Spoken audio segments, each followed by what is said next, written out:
শুধু কি পাকা আমেই আয় হয়, পচা আমেও ব্যাপক আয় করছেন মালদহের আম চাষি থেকে ব্যবসায়ীরা। দেশের বিভিন্ন রাজ্যে মালদহের পচা আমের ব্যাপক চাহিদা, বিক্রি হচ্ছে চড়া দামে। আয় ভালো, তাই আম বাগানেই অস্থায়ী চৌবাচ্চা তৈরি করে পচানো হচ্ছে আম। তবে পাকা আম নয়, কাঁচা আম বিশেষ পদ্ধতিতে লবণ দিয়ে পচানো হচ্ছে, আর এই পচা আম থেকেই তৈরি হয় সুস্বাদু আমের আচার।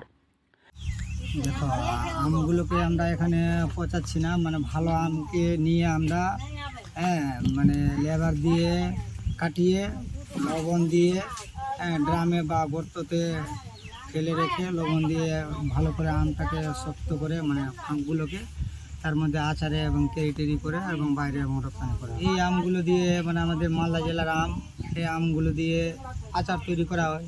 আচার খেতে এবং খুব সুস্বাদু, খেতে ভালো লাগে, টেস্টি। আম ধরে নেন আমাদের ভারতবর্ষে হয়তো দিল্লি, গুজরাট, রাজস্থান, ইউপি, তারপরে কলকাতা, উড়িষ্যা, এগুলো জায়গাতে আমরা রপ্তানি করি।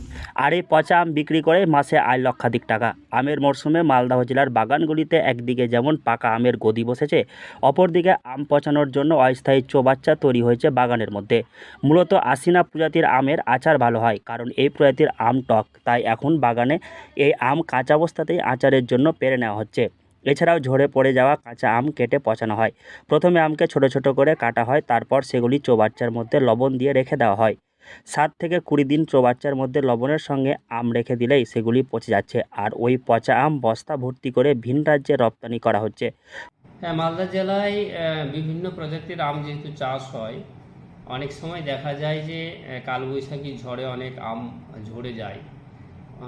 যে যে আমগুলো ঝরে যায় সেই আমগুলো যাতে নষ্ট না হয়, সেই আমগুলোকে আচার করার জন্য এখানে যে নামে প্রচলিত আছে সেটাকে বলা হয় টিট বিট।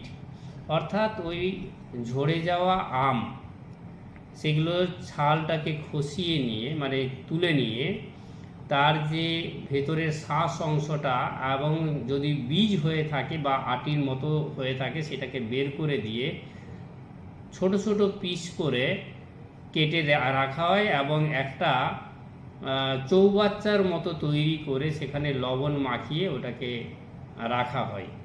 এইগুলো পরবর্তীকালে বিভিন্ন ইন্ডাস্ট্রিতে যারা আচার তৈরি করেন তাদের কিন্তু আচার তৈরিতে কাজে লাগে। এবং আমাদের মালদা জেলাতে এরকম টিটবিটের প্রচলন কিন্তু বহু জায়গায় রয়েছে।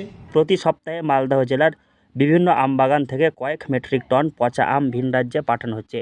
মূলত উত্তরপ্রদেশ, দিল্লি, মধ্যপ্রদেশ সহ উত্তর পূর্ব ভারতের বিভিন্ন রাজ্যগুলিতে এই আম পাঠানো হয়। আসলে আমের আচার তৈরির আগে প্রথমে আমকে লবণ দিয়ে পচানো হয়।